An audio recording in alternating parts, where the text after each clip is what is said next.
Les amis, bonjour, bienvenue dans ce Good Morning Market du 19 mars. J'espère que vous allez bien, c'est un plaisir de vous retrouver.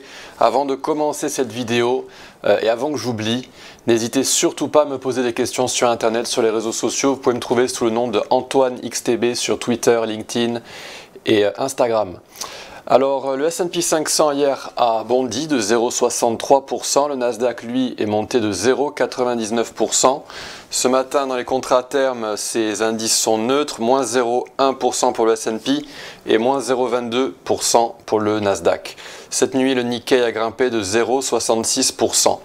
Alors on a une journée très importante mercredi. On a le FOMC de la Fed, donc la Fed qui annonce ses taux directeurs. Et on a surtout l'expiration des contrats à terme du VIX. Vous savez que le VIX est corrélé négativement aux indices et aux actifs risqués. Et quand on a une petite poussée sur le VIX, une tension sur le VIX, eh bien, mécaniquement on retrouve ça dans les indices risqués qui eux baissent. Donc là actuellement les contrats à terme du VIX sont à 14,52. Il devrait bondir jusqu'à 15,4 avec le rollover. Et si jamais on cassait 18,42 à la hausse, ce serait toxique pour les actifs risqués. Alors la grande question qu'on peut se poser, c'est quand est-ce que la Fed va commencer à baisser ses taux? On dit souvent que la Fed est data dependent, elle dépend des données, mais en fait elle est market dependent, elle dépend des marchés financiers.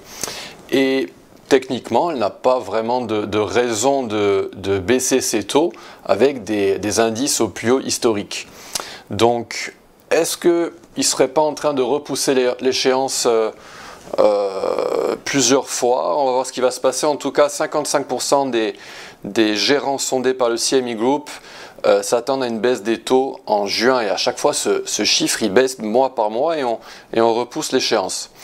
Google hier a bondi de 4,6%, il a rebondi à partir de son support daily à 131 $. Tesla aussi a grimpé hier 6,2% et lui a atteint sa zone de support en hebdomadaire.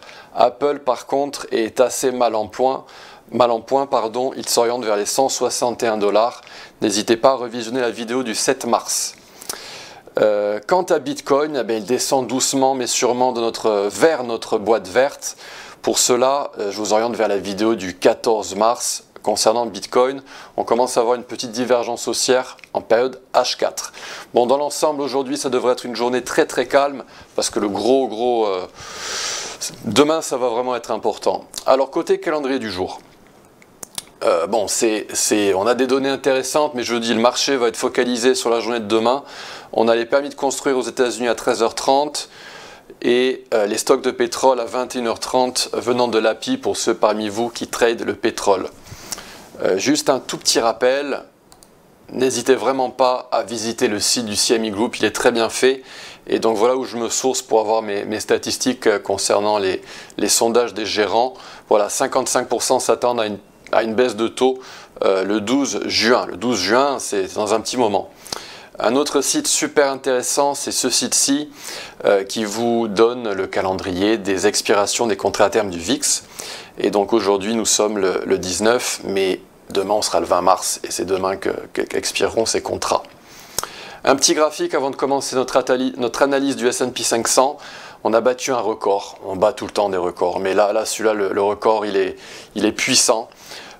Les flux entrants dans les actions américaines ont battu un record historique. C'était attendez juste un instant. Oui, c'était la semaine dernière et c'était 56,1 milliards de dollars en flux entrants. Juste en une semaine, impressionnant. Attendez juste un petit instant, j'ai un petit doute. C'est sur un mois, pardon, c'est sur un mois, c'est pas en hebdomadaire, c'est sur un mois. 56 milliards entrants dans les actions américaines sur un mois. Historique, on n'avait jamais vu ça. On va basculer dans Xstation 5 et on va analyser le S&P. Alors pourquoi le S&P? Parce que le S&P c'est l'actif, c'est l'indice phare, c'est un petit peu comme si on comparait le Bitcoin à l'Ether. Le S&P il contrôle la majorité des indices, il a une énorme influence par exemple sur le CAC 40. Et comme vous le savez, là je vous fais une petite présentation très rapide de ce qu'est un mouvement mesuré en tendance longue. Un mouvement mesuré nous permet d'acheter une correction au retracement de 50% ou 61,8% afin de cibler les 23,6% retracement négatif. Le stop loss des institutionnels ou des algo traders ou de vous se situe sous la golden zone, voire en dessous du retracement de 78,6%, voire en dessous du retracement de 88,7%. Tous ces nombres sont des nombres de Fibonacci. Et les traders qui ont le moins de chances d'avoir leur stop loss touché sont ceux qui placent leur stop loss en dessous du plus bas précédent. Alors qu'est-ce qu'on a au niveau du S&P 500 en H4? Eh bien on a ce que l'on appelle une série de Fibonacci. Une série de Fibonacci, c'est une succession de mouvements mesurés qui sont tradés à la suite. Donc ici, pour le premier mouvement mesuré qui avait eu lieu début du mois de janvier, on était venu dans ma boîte verte, on avait rebondi, on avait atteint la cible. Comme on a atteint la cible, eh bien la série de Fibonacci va, en théorie, continuer. Et donc il faut la trader. Je m'ancre parfaitement sur ce pivot précédent. Donc du plus bas jusqu'au plus haut, on a eu cette petite boîte qui a commencé au retracement de 38%.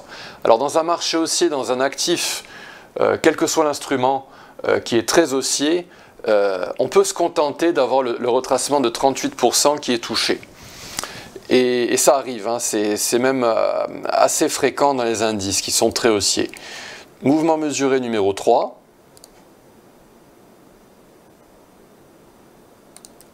Donc je m'ancre parfaitement en appuyant sur la touche Shift, comme ça je m'ancre vraiment aux ancrages aux extrêmes. Golden Zone, on a rebondi, on a failli faire un double top, on est redescendu et on a eu de la défense algorithmique au retracement de 50%. Donc Golden Zone 50% et on est monté à la cible. Très très jolie réaction à partir de la cible, ça veut dire que les algos sont en train vraiment de trader cette série. Et on continue. Mouvement mesuré numéro 4, 38%, et on a atteint la cible. La cible, on l'a frôlée ici, on a fait une petite mèche, et donc on peut décaler ce mouvement mesuré un petit peu sur la droite. Et donc voilà, on a failli retoucher le retracement des 38%, on a atteint la cible, et donc on va continuer. Tout est impeccable dans cette série. On a le canal basique, on l'appelle le base channel en anglais, qui supporte parfaitement les prix. Donc mouvement mesuré numéro 5. Donc je m'ancre à partir de cette petite mèche. C'est le dernier endroit qui a été acheté par l'algo dans le mouvement mesuré précédent. Donc du plus bas au plus haut, golden zone. Ici dans ce cas, on a eu une petite chasse au stop loss. Donc je vais retirer le retracement des 38% et je vais ajouter un retracement qui est très intéressant, c'est 70,7%. Et là, on est venu faire une petite chasse au stop loss en dessous de ce retracement des 70,7%. On a bondi, le mouvement mesuré a été tradé avec succès et donc on a atteint la cible. Et enfin, dernier mouvement mesuré, c'est celui dans lequel on est positionné juste avant la Fed. On est descendu, c'était hier ou avant-hier, 50%, pardon, ou vendredi, 50%, et là on est en train de cibler les 5290,7. Donc on va voir ce qui va se passer avec la journée du mercredi. Aujourd'hui, il est possible qu'on revienne, qu'on fasse un double bottom, qu'on rebondisse. Voilà, la journée devrait être calme aujourd'hui. Par contre, ce qui est très très intéressant, c'est de savoir si cette golden zone située à 5150, ça va être très intéressant si elle cède ou pas avec la Fed. Si elle cède, on risque d'avoir un retracement total pour un mouvement mesuré en période en daily qui devrait être effectif. Donc ça va être très très intéressant de voir si avec la Fed on casse cette série traditionnelle. Ceci est une série traditionnelle et quand la golden zone, le retracement des 60,8% cède au dernier mouvement mesuré, cela signifie que la série traditionnelle n'est plus tradable et donc on fait un retracement total de la structure. Ce qui pourrait se passer, c'est que si la Fed vraiment déçoit les marchés, On pourrait faire donc un retracement total de la structure. Et voilà, c'est un graphique que je montre depuis pas mal de temps. Et faire un retracement qui pourrait nous orienter vers les 4821. On a cette divergence baissière en journalier qui s'éternise. Est-ce qu'avec la Fed, on ne va pas casser cette tendance noire, cette ligne de tendance noire, et rebondir et continuer d'avoir cette bulle qui est alimentée de cette tendance haussière qui continue. Donc voilà, ça va être une journée très très intéressante mercredi avec la Fed et le VIX qui va peut-être être vraiment un grand trouble fête. Donc voilà, beaucoup de suspense et je serai là avec vous pour vous en parler jeudi matin. On va voir ce qui va se passer. Mais en attendant, voilà, on est ensemble et on se retrouve demain matin pour un autre Good Morning Market. Je vous souhaite une très très belle journée et je vous dis à demain. Au revoir.